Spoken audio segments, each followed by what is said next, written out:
Are you an indie podcast or content creator looking to reach a wider audience? Look no further.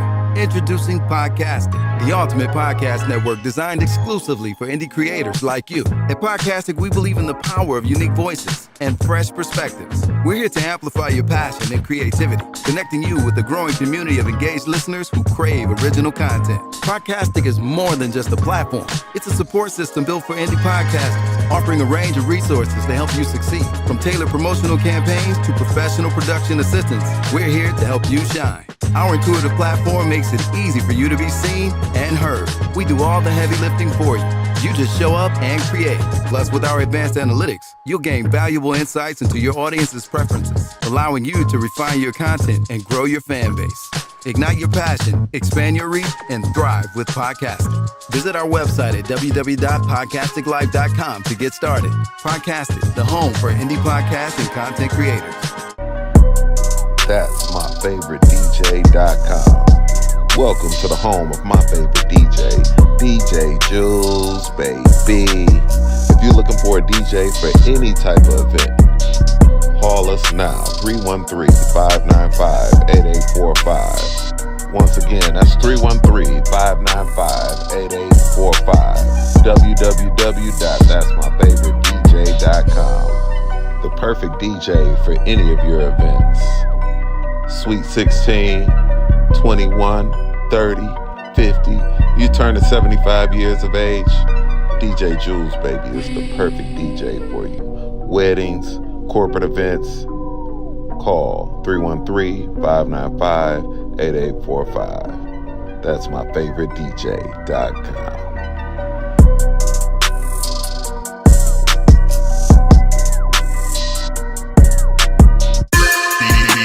Combined power of a group when working together is greater than the total power achieved when working alone. That's synergy. Synergy works. Synergy, from the Greek word synergos, equals working together. Synergy works.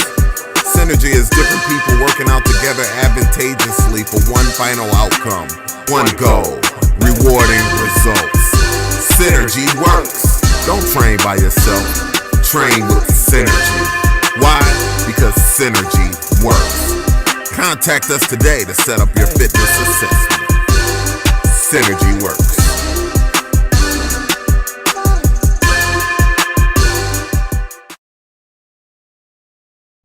TNT Cakes, Creations, and More, where we specialize in red velvet and strawberry cheesecake, chocolate-covered strawberries, custom baby boxes, custom signs, custom tees and sweatshirts, custom sports balls, graduation accessories, custom glasses and tumblers, custom license plates, heat transfers, custom office signs. TNT Cakes, Creations, and More. Give us a call. The content you're about to hear is a part of a paid programming segment. The views, opinions, and statements expressed belong solely to the sponsor and do not reflect those of Podcastic or its host. This segment is for informational and promotional purposes only and should not be considered as advice or endorsement. Listener discretion is advised. Yeah.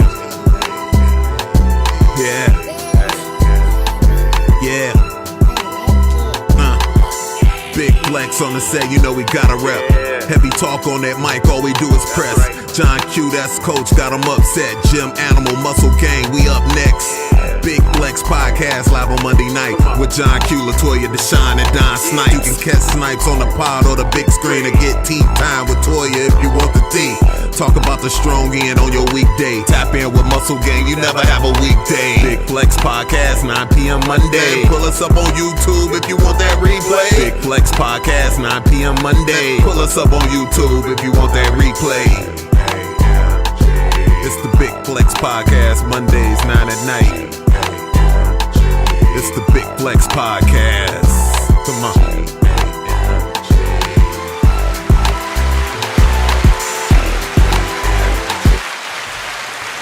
What up, what up, what up, what up? Welcome back to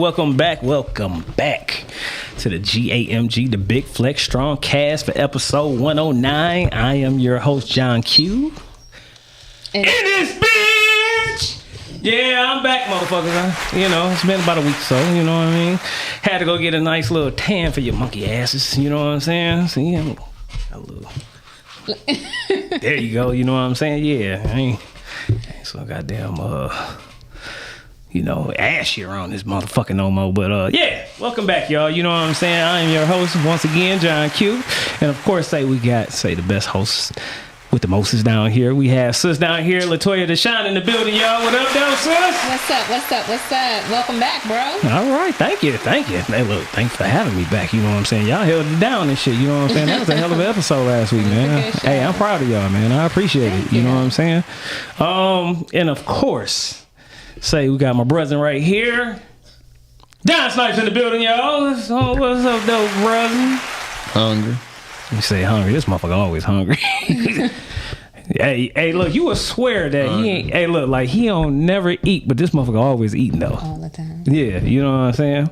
But what's up, y'all? You know what I'm saying? Y'all know what time it is. This is where Gym Conversation meets podcasting. So y'all know what y'all do when y'all come to the GAMG Gym. You know what I'm saying? Hit that like button, hit that share button, and subscribe if you haven't to on YouTube. And of course, hey, follow us on Facebook and Instagram. You know what I mean? That's where we get down at, y'all. So run them numbers up, man. Stop bullshitting. You know what I'm saying? Been stuck and shit for a minute. You know what I'm saying? On these little low numbers and shit. And everybody be watching this shit, like ghost watching this shit. We be having all kinds of damn numbers and shit. You know what I'm saying? Then next thing, one share and shit. I'm like, man, share this shit out. Stop bullshitting. You know what I'm saying? Let's go. So how was y'all strong ends, man? You know what I'm saying? Since I've been gone, man. You know what I'm saying? What y'all been up to? Oh, you know what? We didn't even talk about our strong ends Last week? last week. No. I think that the week we didn't touch on it, I traveled that weekend. This past strong end, it was too damn hot to do anything. Absolutely. It was too hot. I went out. Absolutely. It's hot as hell right now. And I was like, and I just went back in. I stayed in. Yeah. I was not feeling that heat. Yeah. Hey, look, I second that and shit. Hey, I got my ass up shit early as hell yesterday about 8 o'clock in the morning to cut my grass, and I still was sweating like a motherfucker. Wow. Like a pig, man. Yeah. It's been hot all night and all day. We had no break. AC been on bang. Yep. Yeah. Electric bill's about to be high AF. I was helping take an old AC out to put a new one in at like 11:30 last night. You ain't talking about no window unit. You talking about one outside in the backyard? One of the big units? No. I'm talking about a window unit that had the old Sears and Roebuck name on it. But we had to remove that motherfucker from the window. Yeah. That motherfucker's heavy as shit. Bro, it was almost midnight. We outside. I'm in the bushes trying to. Oh hell! No, just helping a friend. But okay. I had a good strong and shout out to my godson Harper. He had some photos at an art exhibit. Okay. Shout out Harper. Harper be getting it in, man. You know what I'm saying? Harper be doing his big one for sure. Hey, y'all little young kids out there, step y'all game up, cause Harper be killing it. You know what I'm saying? And again, it was a good time. I had a good time. I chilled out. It's been so hot, but I'm glad that pollen didn't stop though. Man, hey, cool. Listen, man, that shit been looking like straight up just cotton balls. Like, man, that shit is wild as hell, man. This have to be like the worst year for that shit or something. I've never seen it this bad. This is like for real. This year has just been a rough year all around. Like we skipped spring, we went straight from winter to hell. Yeah. Big ass pollen, bad air quality. Yeah, this shit crazy. It's just been a crazy year. Yeah. Hey, shout out to Mark in the building. You know what I'm saying? He said, "What up, though, fam?" All right. What up, though, Mark? What up? Yeah. All right. So, I'm gonna tell you, because our main topic is kind of loosely of what one of my strong ends since while I was gone is going to be loosely talked about. But until then, so we have a little tea time, right? Well, we didn't, but we can have some tea time. What you got? It's always good to hear what you got to say, sis. So I just want to share something kind of just like situational awareness, right? About all of the things that's going on in the world, like, please understand that the government shows us the things that they want us to see to push their agenda. So I'm seeing a lot of people talking about this base called Al Udeid in Qatar that was, they're saying, oh, that Iran bombed this base, right? Like trying to push the agenda of we need to be at war. Now, I was previously married to a military man, lived that life with him for 17 years. Both of my kids are in the military. So I kind of have a different view of when these things start to happen. Yeah. And just be careful, like, what you're sharing on the internet. Like, this hits home for people. People have spouses in the military, parents in the military, kids that are in the military. This is not something that we take lightly. Like, when we're talking about we're going to war, that's a sensitive topic. So just be, like, mindful of what we're saying about these things online and the things that we're sharing. The reality of it is that we don't know it, but that base gets martyred all the time. Yeah. All the time. It's a regular occasion. We just don't know it. Okay. There's no need for us to know it. But now they're sharing it because it pushes the agenda of we need to be in this book of business. We need to be at war, that type of thing. Yeah. Well, like I was telling y'all before we got started live, is I did see where the Orange Man himself or whatever put out on his what is it, Truth Social network or whatever it is, that pretty much that Iran and Israel have come to an agreement of a ceasefire. So it's pretty much trying to say that the 12-day war is over with, and hopefully, that the ceasefire start taking place like soon. So however, I did see something else that actually came out too about some kind of rare mineral that was found that in Iran, ironically or whatever, right? That actually will probably put them over the top far as technology wise. So to me, it's kind of like maybe this is what this shit was all really about in the first damn place. You know what I mean? But like you said, they only want you to know certain things. You know what I mean? And believe it or not, the game is propaganda. You know what I mean? To try to get people to think one way or feel one way, or, you know what I mean, and justify whatever means that it is to whatever end that they choose. So, but like you said, be careful though about what you putting out there though. You know what I mean? Me, I just look at it as like this. I believe in God, so there's nothing to fear but fear itself, right? So I'm not getting all into this whole, World War III, the world about to end, this, that, and other, because ultimately, God is the best planner and the greatest planner of all time. So you might have some plans, but when God steps in and shit, He has the final say so. So this is the time, if you don't have faith in God, you know what I mean, you definitely want to go ahead and solidify your relationship with Him. Him, her, whatever you believe in. But haven't we always though, like? Yeah. You always hear that there's been some type of conflict with Iran. Like, come on, man. To me, this shit ain't new. And I think, and I think that all throughout the years, since we've been around, they've pretty much always been like, Iran. If you with it, we with the shits too. Yeah. Like, what we talking about? And I think that, again, this is a real interesting time. Just to be alive here in America. I mean, we have so much going on. How about there's a guy, he's either 22 or 25 years old. Last name, I think his name is Thomas Fugate or whatever. But he was appointed by the Trump administration to his department is connected to some anti-terrorism group.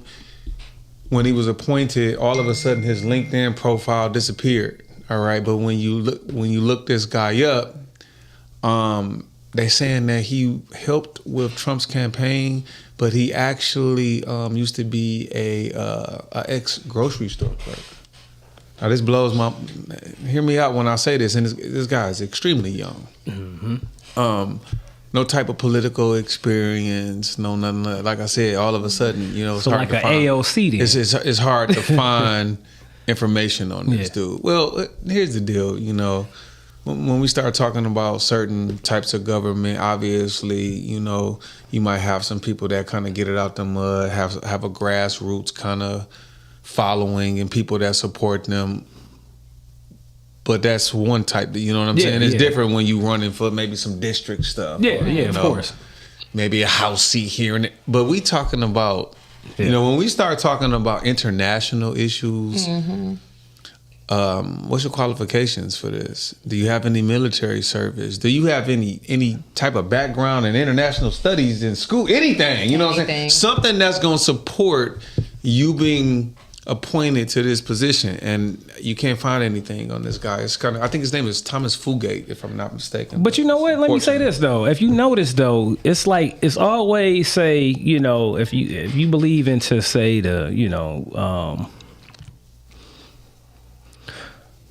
this foreign say government, right, that we are currently occupied under, right? It's like you have predominantly say foreigners, or you know, their lineage for sure is tied to say Europe or Russia or Germany and stuff like that, and you know their grandparents is from there and they live here, you know, like their kids and stuff like that, like people like Trump and stuff like that. And it's like it's always the conflict over there, right? Like far as Iran, Iraq, Russia, China, that's all East shit. Right? And it's like, it just amazes me that the same people that's from those areas that have set up a foreign government over here always still have issues with people over there. It's like, why the fuck y'all over here then? Just go back home then and just have at it. Like, goddamn, like, you know what I mean? It just amazes me, like, you know, you done left that area for a reason, or your grandparents did, this, that, and other. Why are you still, you know, attaching yourself to those old fights and shit like that or whatever? You know, if you talking about you came over here for a new start, for peace and stuff like that. But then you'll go tell another country like, say, Iran or North Korea or anybody else, oh, you can't have a nuclear weapon, but you got them. Like, you know what I'm saying? That's some bullshit. Shouldn't nobody have any of this shit. And all these people, to be honest with you, they fucking pussies and cowards. Just let's be real. And I'm about to tell you why I say that. It's because those same people will sit up there and have these issues, these old bastards, you know what I'm saying? 70, 80 years old, still got this old mindset. If you got a problem with a country or the leader of that country, get your ass in the ring and fight that shit out. How about that? Stop sending other like people, kids and shit to these wars and all this kind of stuff, because y'all have a fucking old ass gripe and shit, you know what I'm saying, with other groups of people. Like, you know what I mean? So what we got, Mark says Trump gave the majority of the people in his cabinet their positions because they donated a lot of money in this campaign. Yeah, that's true. Even Elon Musk. Elon Musk, was forever a Democrat, and he was constantly giving out money to the Democrats, and then he chose it. This shit is all a fucking game, man, in theater, to be honest with you. You know what I mean? The gentleman I was referring to was appointed head of Department of Homeland Security. And again, like I said, 20-something years old, Thomas Fugate, and it blows my mind. Yeah, it's But I will say this.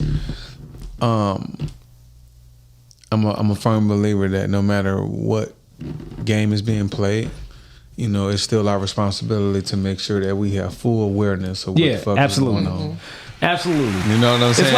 It's like don't fear, but don't be stupid either. You know what I mean? And I think that this goes into, you know, a conversation that needs to be had when it comes to people sharing the history of things and people actually researching the history of things, because sometimes, you know, the way technology, AI, and all this shit is set up nowadays, clickbait. Yeah, a lot of young folk are being misled. Propaganda. They're easier to persuade to one side or the other simply because they don't know shit. Yeah. Right. and they half-ass reading shit.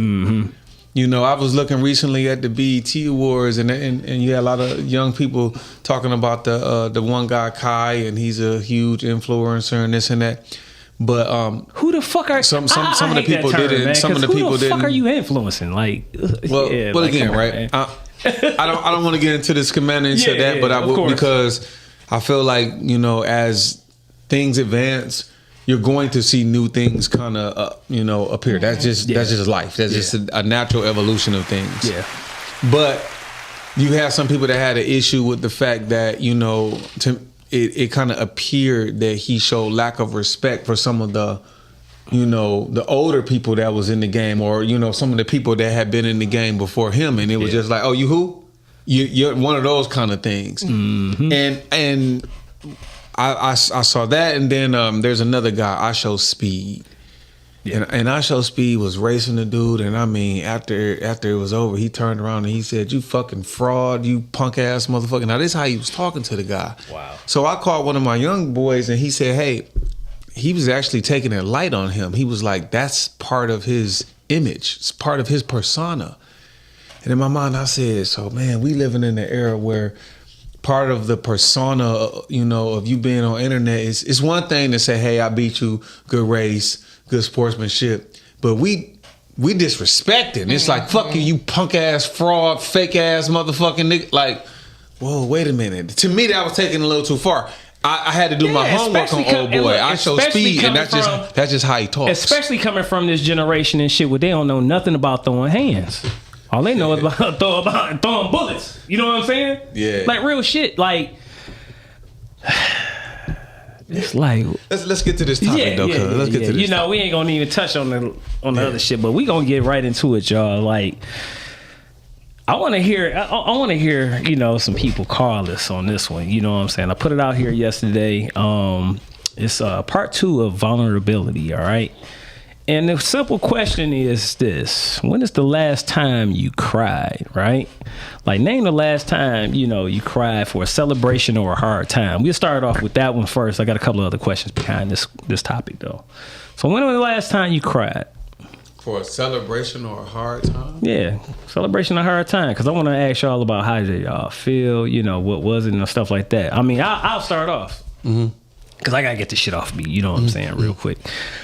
So, you know, I was out of town, went out of town last week, and with the wifey, yeah, birthday celebration, birthday celebration, and I've been dealing with, say, for the last past about 6 weeks, man. My dog son, man, my dog, you know what I'm saying, Rad, been kind of sick, you know what I'm saying, and needless to say, I done watched him, you know what I'm saying, like dwindle right before my eyes again, just like my other dog Rip, you know, from cancer, prostate cancer, right?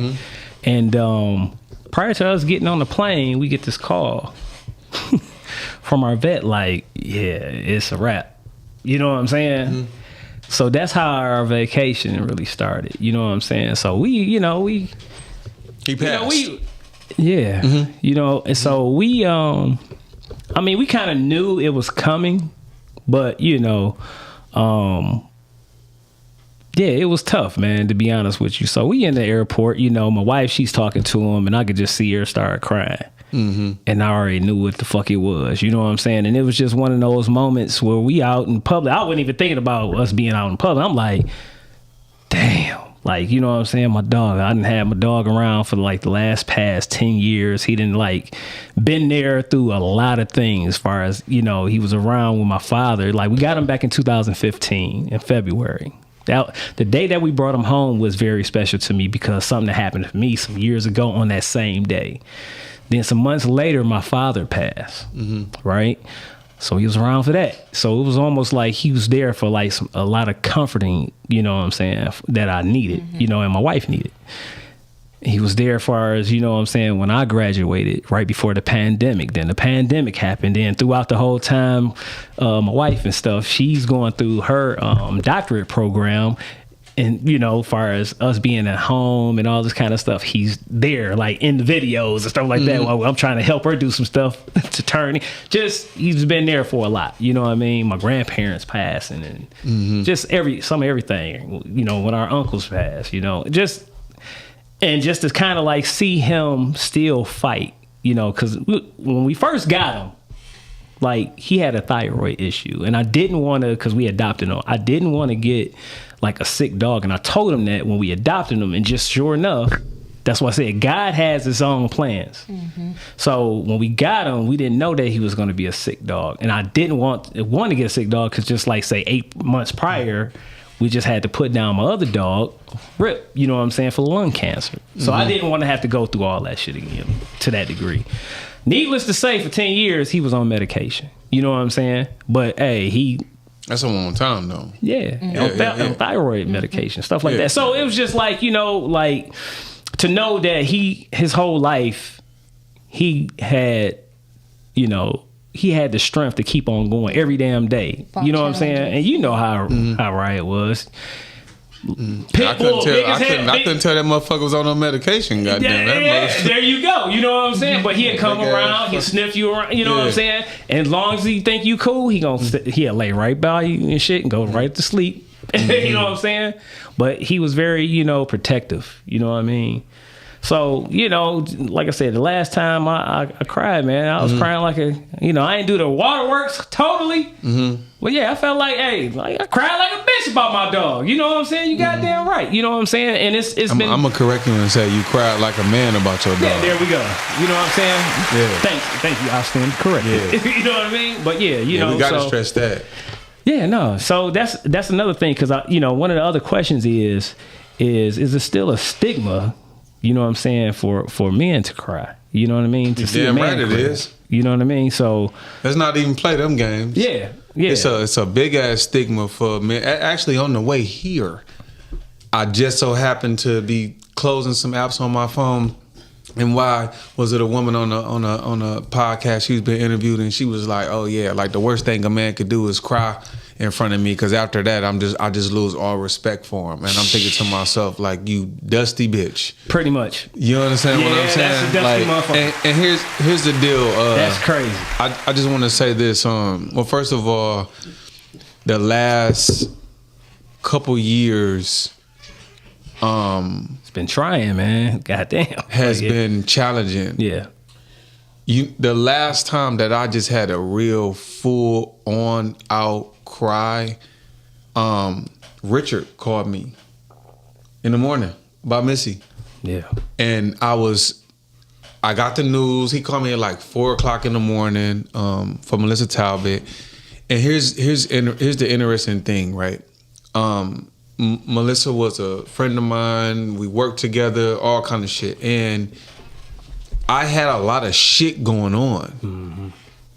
You don't really know how something is going to affect you until it kind of hits you. Yeah. So I heard the news that morning. Richard called me. Then a few other people called me, and I get the news early. Boom! I go about my day. I pull up in the driveway. I sat in the motherfucking driveway, bro, for about 2 hours, crying. Now, this is the last time I had a really, really big cry. And in that moment, I'm like, clearly this must have been needed. Yeah. Here's the deal. Some interesting facts. When we cry, one of the reasons why to cry is so healing, our body releases toxin within our tears. Okay. And I kind of look at it as, when you used to see grandma put the tea kettle on the stove, and the stove would that tea kettle would heat up, and once you hear that whistle start blowing, you knew, oh wow, that it was hot. When we cry, our body needs to release that pressure. Yeah. And here's the thing that a lot of people kind of take for granted. And I'm gonna speak for all the men in this room. For as long as I've been on this earth, being a black man and crying has just been so taboo. It's retarded. Yeah, it's insane. Yeah, it is. And here's the deal, right? it's frustrating, disappointing, and disheartening to share that with people, and they assume that that's a personal choice that we make. Yeah. Oh, y'all just trying to be tough. What the fuck are you talking about? This thing have been ingrained into the fabric of who we are from the time we've been little boys to the time we men. It's like, don't cry. Don't cry, motherfucker. Right. And let me take this. Matter of fact, don't cry while you even getting your ass. Check this out. Here's something even more interesting.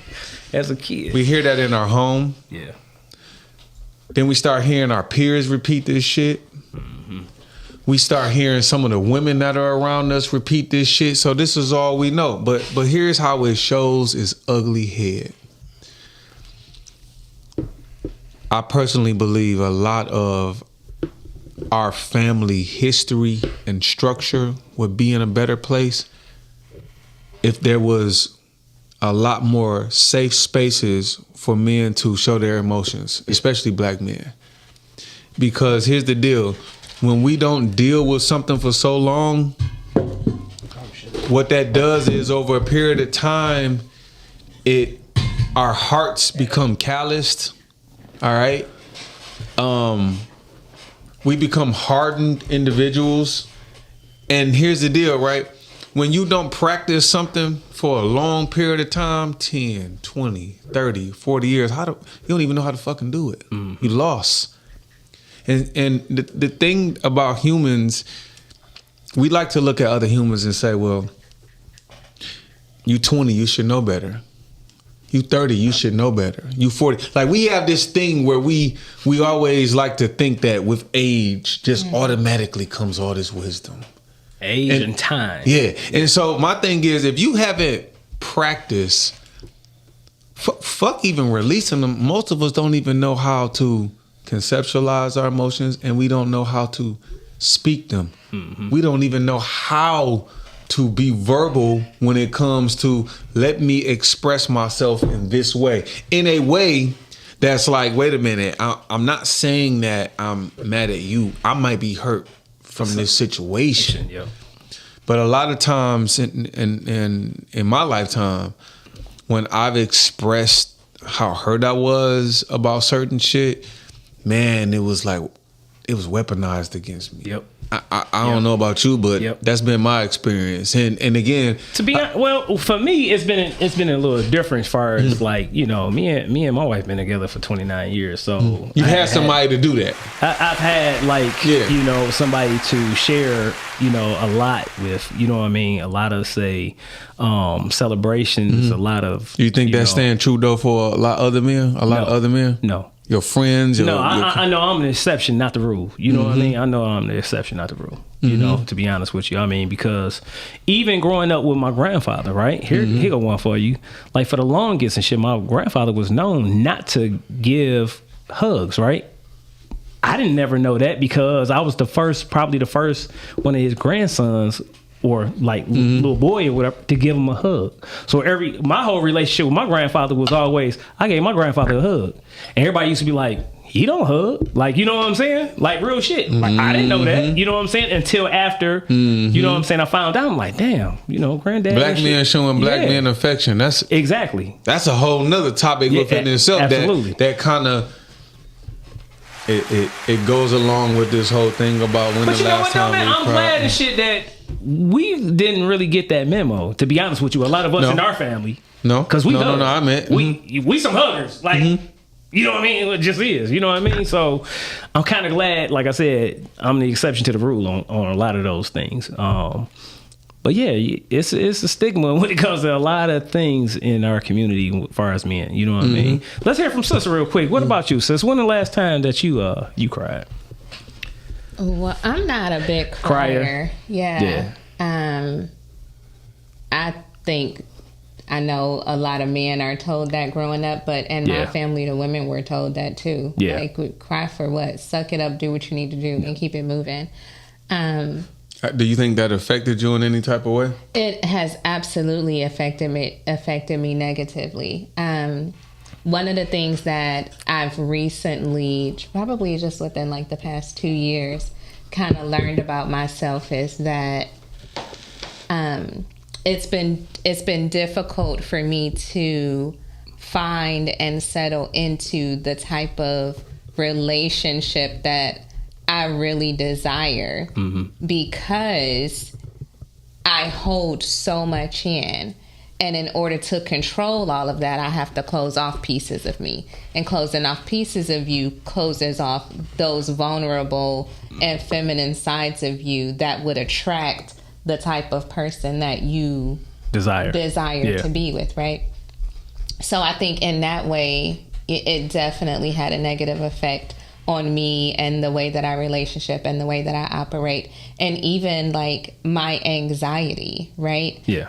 So, but recently, I've come into this space where I actually have the freedom and the capacity to just relax and open up and process my emotions and feel my emotions. And so I've been doing a lot of processing in real time as things are happening, but also processing things that happened in my past that I never properly grieved or never properly processed. So my last good cry was probably just a couple of weeks ago. Outside of the processing, what are you actively doing to release it, right? And the reason why I asked that is because I was talking to somebody recently, and I'm like, man, a lot of times we, in our community, I've seen a lot of our people, it's very easy to express grief and anger, right? And I'll use this, something that I observed. I went to a monologue like slam one time, bunch of actors out there.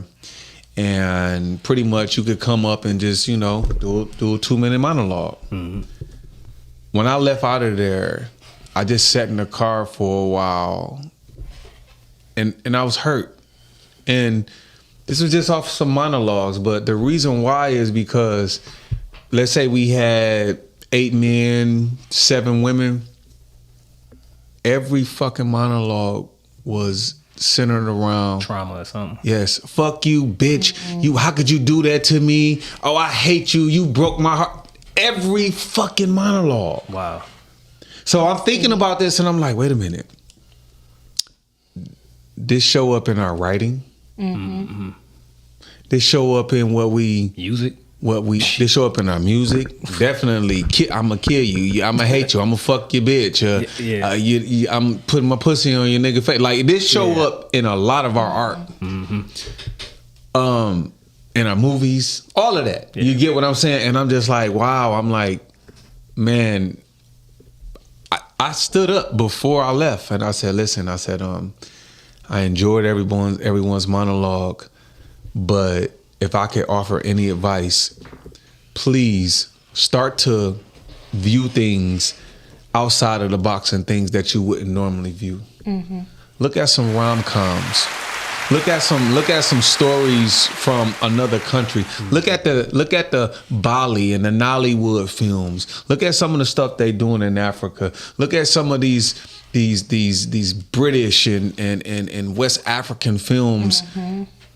Start exploring and opening yourselves to other things, because we cannot live our life simply from this foundation of this experience of trauma to the point that that's all we know, all we pay attention to.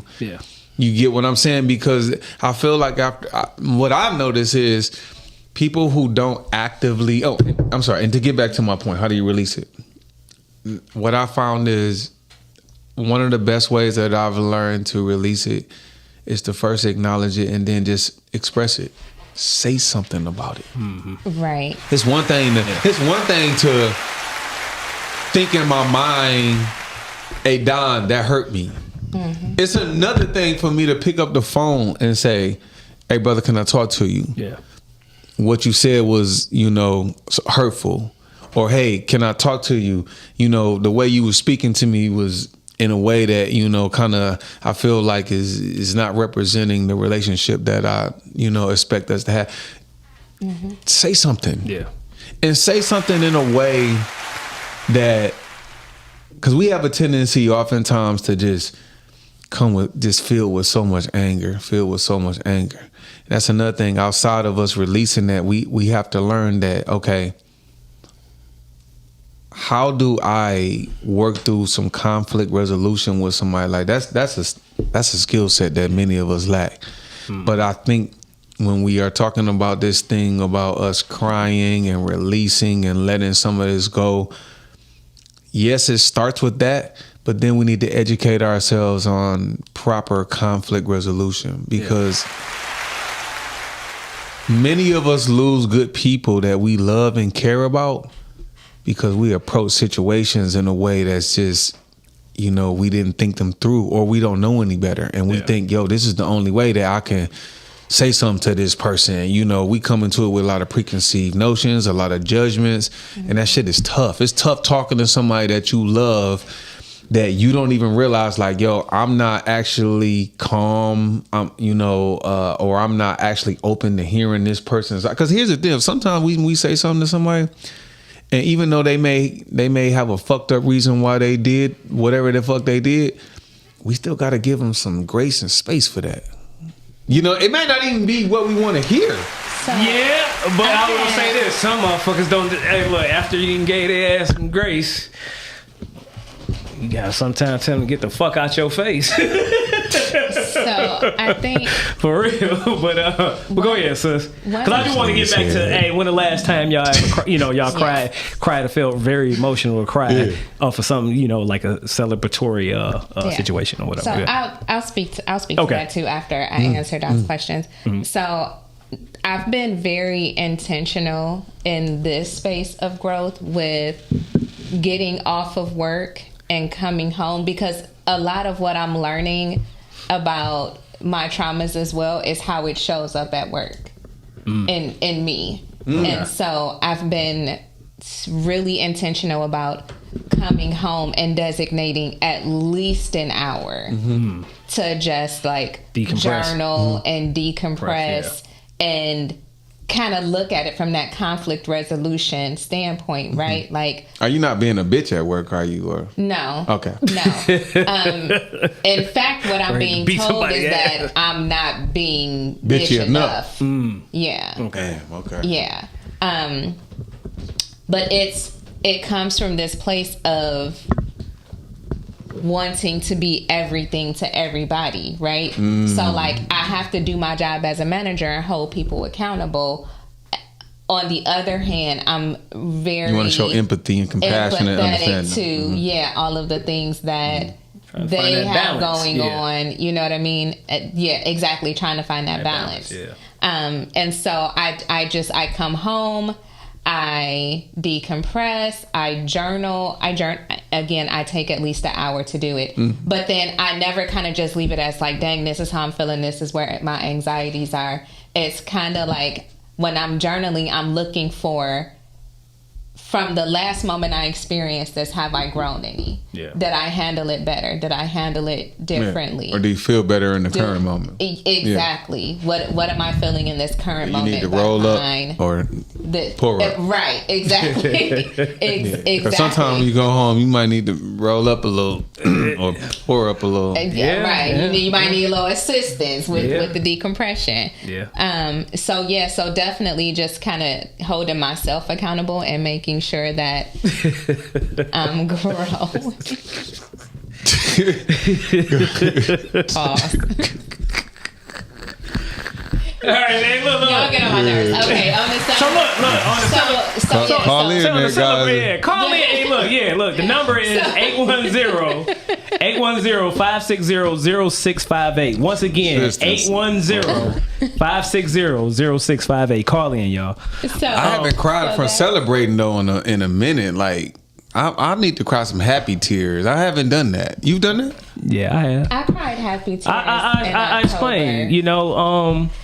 I need some of them. I haven't experienced that. When a good doctor and she got her doctorate, you know what I'm saying, in nursing. I've been with her from pretty much the inception of her whole journey of being, say, a nurse to, you know, going back to school for, you know, so you watched her evolution, getting her associates, getting her bachelor's, then getting her doctorate, and that whole program throughout our whole relationship. So when she actually, you know, walked across that stage, I'm like, that's the fuck up. Proud, like, you know, hell yeah, I was proud. Like, a proud hubby. You goddamn right. You know what I'm saying? Because I'm like, I knew what she had endured. You know what I mean? And I knew it wasn't. You know what I'm saying? No, I knew it wasn't. And I knew that shit. You know, I knew it wasn't easy. Yeah. You know what I'm saying? And I knew, you know, all the sacrifice that she, you know, that she's done throughout the years. You know what I'm saying? I want to experience that, bro. I ain't gonna lie. I have yet in my lifetime experience happy tears. I haven't done it. You know what I'm saying? Not that it's not that I'm not open to it, but it's like watching. You know how most, you know, movies are, right? You have the hero's journey. Yeah. To actually see somebody go through part of their hero's journey throughout their life from the inception. Mm-hmm. That's what made me emotional. And maybe my girls might take me there, but because, you know, I've had a lot of moments where I'm proud for them, but I don't know. I haven't experienced that yet. I'm curious as to what that feels like. Yeah, honestly. What about you?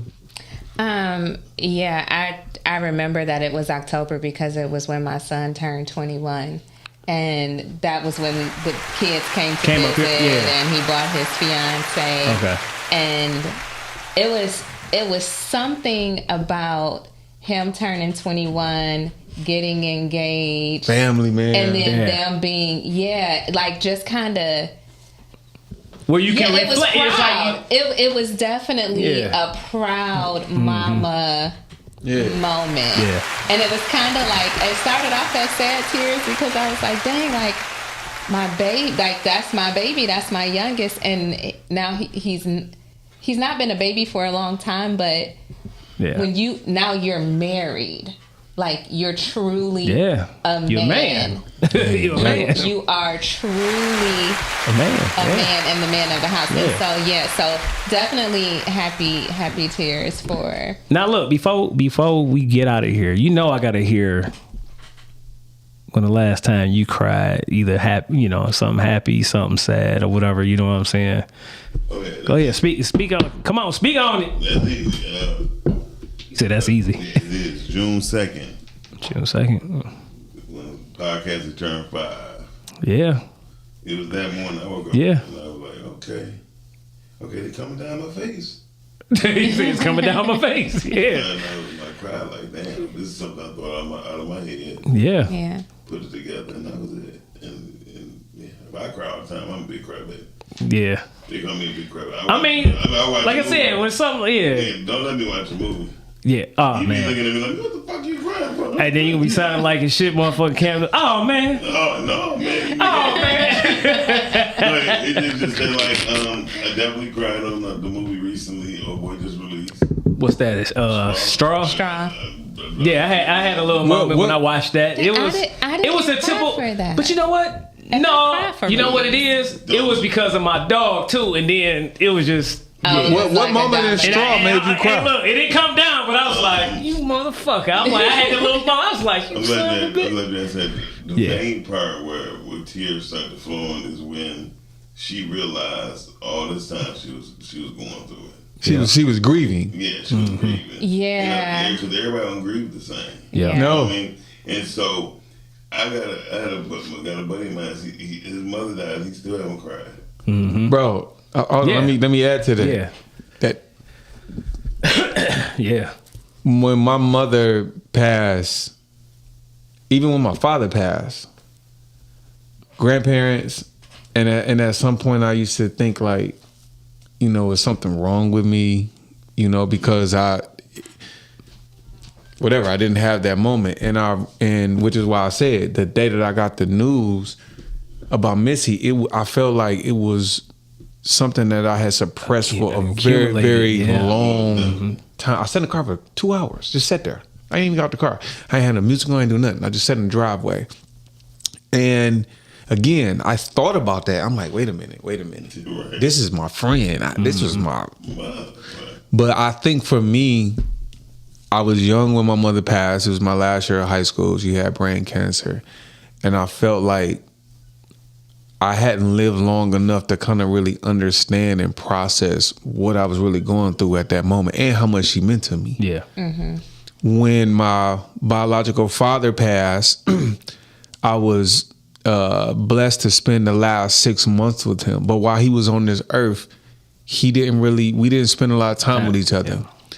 And so I really felt like, yes, I can honor this man, but I didn't really have a strong connection to him. I know the feeling. You know what I'm saying? Like, and I wish I knew more about Big Donald than I know. I just same thing. I don't. Same thing with Hop. You know what I'm saying? Like I really don't know a lot about my father. He was a Leo. Yep. You know what I'm saying? August 16th was his birthday, and you know I've heard stories. I know he liked to watch wrestling and drink beer, and I know he smoked a lot of weed. But hey, my father is... Hey, look, Uncle Donald feet used to stink too. Yeah, okay, maybe that shit too.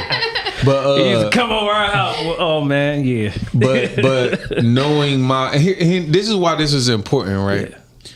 Yeah. I firmly believe that, you know, our parents' DNA is intertwined within ours. Like we have. No, it is. You get what I'm saying? And, no, it is. And so it ain't. I just say that to say that throughout my life, I've just been curious as to what. Now, it was interesting. One day I went, before Grandma passed, I was sneaking around in the cabinets one day, and I opened up this cabinet, and it was filled with nothing but trophies for my father. He ran track, I ran track, and he played football. I played football. And that kind of freaked me out. I'm like, wow, wait a minute. And you never know. And we, you know, this ain't something we really chopped it up about. But I say that to say that before he passed, I wish that maybe he would have shared some things about himself. I think it's important for us to know the hopes and dreams and aspirations of the people that we care about. Now what? You know what I'm saying? Now look, cuz you said something that I do get emotional and I cry about when I think about my old dude. Is, you know, he did music. I do music, right? And the one thing that I do have that a lot of people don't have is we shared, say, the studio where I had him play on a song on one of our albums. So when I hear that shit, I get emotional as hell, like, wow. And it was a song that I actually thought of, you know, as the nation and all that to put out. And then I just it was one of my songs that I actually produced. And then I had, say, you know, I just set up everything. I was like, no, I gotta have the old dude play the piano on it. So every time I hear it, everybody knew Uncle just play off an ear. That's how he didn't know how to play the piano. He literally would sit down and just figure it out, and I mean, it was cold. Would just do it. It seemed like a lot of us have similar stories. Just like you said about your father. I went to a family reunion. I took my girl with me. My girl was like, "They talking about you?" I'm like, "Nope." He said, "They keep saying Miles and funny and do this and talking trash." And like, they talking about my daddy. She's like, "How did you ain't know your daddy?" Nope, I don't. But they do, man. They do. They were. He was like the king Messiah for them. You feel me? And I used to be like, my auntie told me the whole truth during the whole family reunion. And when I was walking around the table this big in the park, it was like all his pictures and all that stuff. They were like, "Is that baby? Is that?" They whispering, "Is that my son? Is that my?"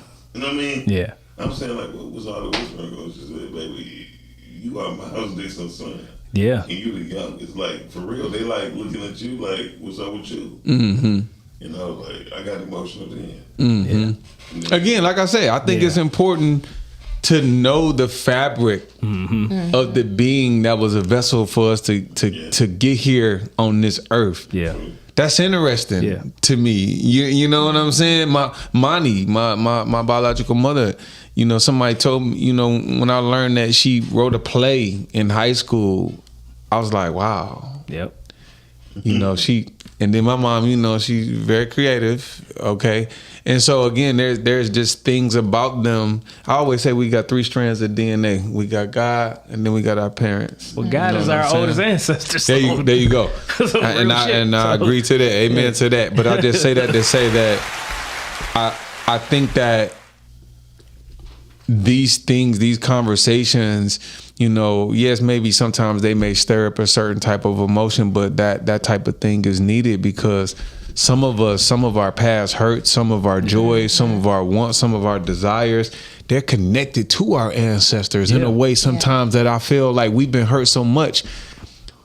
It's painful for us to acknowledge them, and we need to, and it's okay. Yeah. You get what I'm saying? Like, it's okay to acknowledge, like, okay, wait a minute, this has bothered me, or this is some. But before we get out of here, this 2025, and it's a 9-year, and not to get off subject, but this year was all about releasing, removing, cleaning, restoring. And to anybody out there that's just listening, think about what you need to release this year. I found myself meditating on that recently because I was just like, man, you know, it was something that was bothering me that I wanted to fix, and it's out of my control right now.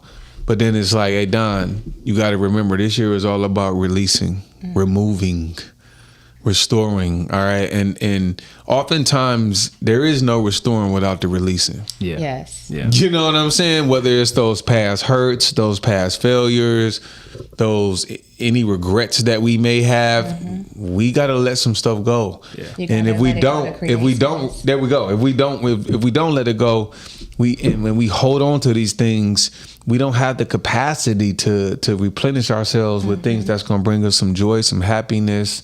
You know what I'm saying? And just be something to be elated about. And so we definitely have to let go. But that's what this year is all about. This is a 9-year, and this year is all about releasing. All right. Anything else you want to add before we leave out our gym? Yeah. So one of the things that someone said to me that helped me, and so I want to share it with other people as it pertains to like our parents, because we've had some conversations, right, about like our parents, and I hear a lot people say like, you know, I try to talk to my parent about how their actions affected me and how I am right now and what I need from them. And the person said to me, it might not be a matter of them not wanting to accept accountability for how their actions hurt you or affected you, but in that period of their life, the chances are they were hurt and being affected by something that they don't want to relive. They don't want to dredge up those things. They don't want to talk about those things. So it's not necessarily a matter of them not wanting to be held accountable for what they've done or their actions. But the same way it's hurting you to talk about it, it hurts them as well. But they don't have the resources that we have. It's a lot harder for them at their age now than it is for us with all of the resources that we have. So especially how they've been taught. Yeah. Definitely. Yeah. Exactly. Yeah. So I just, like, my closing remark is that, like, understand that we have to release those things. We have to release those grudges. We have to release those, you know, I'm still holding on to it because I never got the apology, or I'm still holding on to it because they didn't accept accountability and validate my feelings. Well, who can validate their feelings? Yeah. All right. All right, y'all. So look, on the way on out the door, I'm just going to say this real quick. Say emotional release. Okay, it says crying helps to release pent-up emotions, which can be a healthy way to cope with stress, sadness, and other difficult feelings. But also once again, on celebrating and stuff like that, it's good to release, those tears if you need to, you know what I mean? And if you find yourself being emotional about anything, you know what I mean, just go with it. You know, don't hold back, you know what I mean, to be honest with you, because you're only going to be like probably kick your own self in the ass, you know what I'm saying? And you don't want to do that. So I got one question for you. Man, have you cried during sex? No, I haven't did nothing like that yet. Have you What the hell you put you? Okay. Talking about, Yeah, she like, oh. What was it stinking? Yeah. So like, you cried. But you've never cried during sex, cuz? No. Gotcha. Okay. What about you, Miles? No, but I made a couple, quite a few. You say I done made somebody cry. That's just because you were stinking. No. Okay. No, I'm just messing with you. Yes. Yeah, it wasn't a bad cry. It was an emotional. Yeah, it was cry. like the release. connection is so intense. Yeah. Okay. We see where you going. Hey, look, we might have to continue this one next week. I'm just curious. I just think that we were talking about that and something clicked in my mind and was just like, wait a minute, like crying during sex can be very powerful and dangerous. Or I'm about to say it sounds like it'd be dangerous. Let's stay focused on the positive. Let's stay focused on the positive aspects of this shit. Hey, look. But you know what I'm saying? That connection, like you said, that level of intimacy, the energy that's created from that release, you know, that can be pretty interesting. But anyway. All right. Agreed. That should be your next topic. The ultimate orgasms. Man, here you go. Y'all a bunch of perverts, man. On that note, we see the gym that got perverted and shit, you know what I'm saying, on the way on out the door. So look, y'all tune in next weekend at 9 p.m. Y'all never know what the hell we might be talking about. We might run it on back, you know what I'm saying? So thanks for tuning in, y'all. Hey, look, thanks for tuning in, y'all. Appreciate, all the love and support, you know what I'm saying? And get you a good fucking cry on, you know what I'm saying? And stop bullshitting, you know what I'm saying? It's okay to be vulnerable, all right? Hey, shout out to my homegirl, too, Tierra Walton. She speaks all the time about how when she cries, it help keep her skin looking good and moist. Damn, okay. Yeah, all right, cry. All right.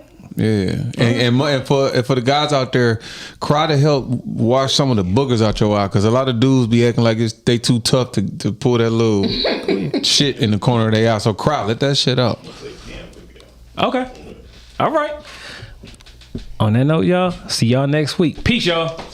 Flex it out. Rap lyrics that you use. No, listen, I knew who I big was. Big things popping, little things stopping. You caught it. Yeah, come on now. You got it. Let me say this to you, and I've never said this to a man in 52 years. Mm-hmm. You got pretty legs, man.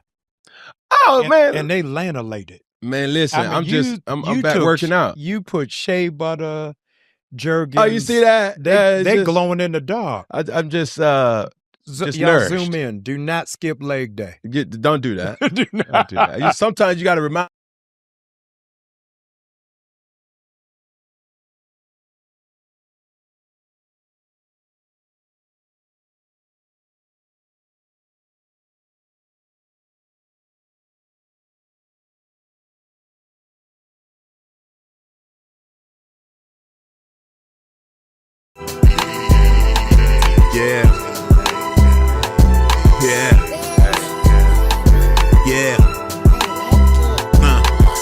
Big flex on the set, you know we gotta rep. Heavy talk on that mic, all we do is press.